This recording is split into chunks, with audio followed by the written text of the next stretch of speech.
deputados, queria, em primeiro lugar, registar positivamente a anuência do Grupo Parlamentar do Bloco de Esquerda para que, neste seu agendamento legislativo, pudesse ser incluída a apreciação do projeto de lei do PCP que cria o crime de enriquecimento ilícito. Esta iniciativa do PCP propõe que os cidadãos, nos termos da lei, sejam obrigados a efetuar declarações de património e rendimentos, tendo em conta os cargos públicos que exercem, que incorram no ilícito criminal, caso o património e rendimentos que possuem se revelem anormalmente superiores aos que constam das declarações que efetuaram ou aos que decorreriam das remunerações correspondentes aos cargos públicos e às atividades profissionais que exercem.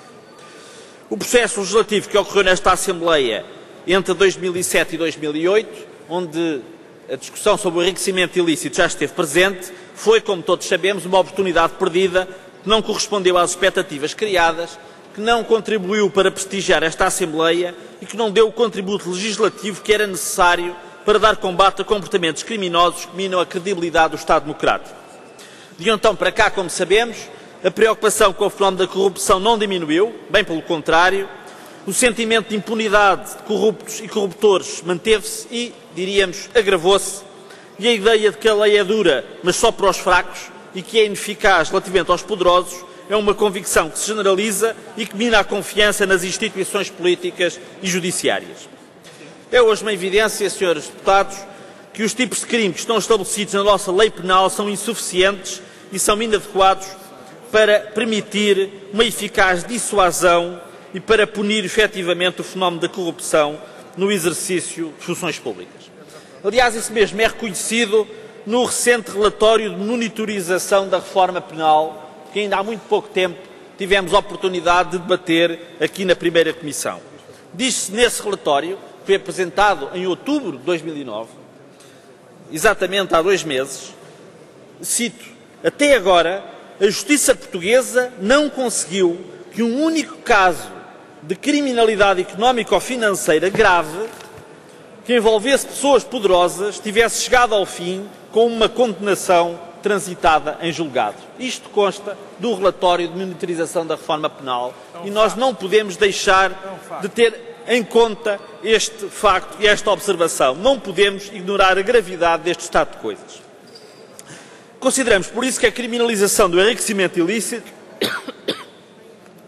dos titulares de cargos públicos é uma exigência de transparência democrática e é um instrumento indispensável para impedir que o exercício de funções públicas possa ser usado para enriquecer de forma ilegítima à sombra de dispositivos legais que se revelam quase totalmente ineficazes. Nós sabemos que esta não é a receita milagrosa para prevenir a corrupção, que há outros problemas a considerar, desde a falta de meios das autoridades judiciárias até à ineficácia dos meios de prevenção existentes, passando mesmo pela inadequação de outros mecanismos legais, mas consideramos que esta criminalização tem uma importância que não deve ser subestimada.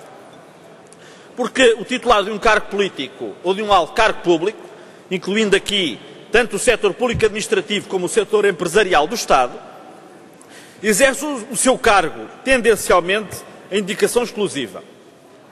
Se tiver outras atividades, tem a obrigação legal de as declarar. Muito obrigado.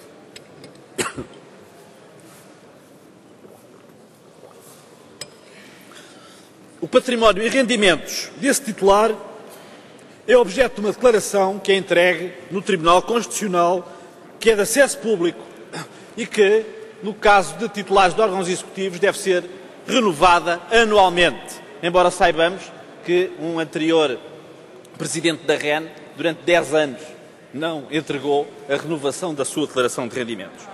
Se o Ministério Público demonstrar que o titular de um cargo político ou de um alto cargo público possui um património ou um nível de rendimentos anormalmente superior ao que seria suposto, tendo em conta as atividades que exerce, e se o Ministério Público demonstrar que esses bens foram adquiridos durante o exercício dessas funções, pergunto, senhores deputados, será pedir demais que esse titular demonstre a origem lícita desses proventos? Não é pedir demais, senhores deputados. Não será a criminalização do enriquecimento ilícito dos titulares de cargos públicos uma exigência de transparência democrática e um instrumento indispensável para impedir, de facto, que o exercício de funções públicas possa ser usado para enriquecer de forma ilegítima e imoral à sombra de dispositivos legais ineficazes? consideramos que é, de facto, uma exigência de transparência democrática. Senhores deputados, os argumentos que foram opostos em 2009, em abril de 2009, pelo Partido Socialista à nossa proposta, não têm razão de ser. Em 2009 acusaram-nos de eleitoralismo. Em abril de 2009 diziam que nos motivava era o facto de haver eleições em setembro. Senhores deputados, agora não temos eleições à vista, portanto, esse argumento cai absolutamente pela base, não faz sentido. Um outro argumento é que esta criminalização tinha poucos precedentes no direito comparado. Também não é argumento. Podemos dizer, infelizmente, poderá não ter muitos precedentes, mas está consagrada numa Convenção das Nações Unidas, aliás, ratificada pelo Estado português. E, portanto, está muito longe de ser uma figura exótica, como o Partido Socialista, em abril, queria fazer crer. Depois, um outro argumento, era já célebre, era de que essa proposta seria inconstitucional porque supostamente invertia o ónus da prova e contrariava, por isso, o princípio da presunção de inocência.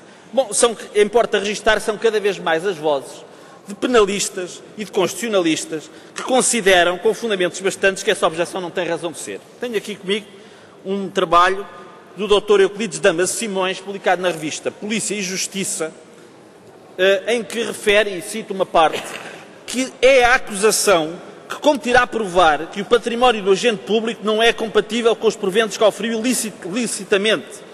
Será ao Estado que haverá provar o facto típico, antijurídico e culposo. A justificação que o acusado queira trazer ao processo mais não constituirá que o exercício legítimo do seu direito de defesa. E mesmo na mesma revista, no número seguinte, é o Dr. Júlio Pereira, atual secretário-geral do CIRP, que vem mais uma vez refutar a ideia de que a criminalização do enriquecimento ilícito representaria a inversão do ónus da prova. E, portanto, não faz qualquer sentido continuar a insistir nessa ideia. Queria pronunciar-me brevemente, em nome da bancada do PCP, sobre os outros projetos de lei que o Bloco de Esquerda apresenta, para dizer que nós acolhemos favoravelmente os projetos de lei sobre o sigilo bancário, no seu conteúdo, e que as alterações propostas às molduras penais dos crimes de corrupção vale a pena serem ponderados devidamente por esta Assembleia.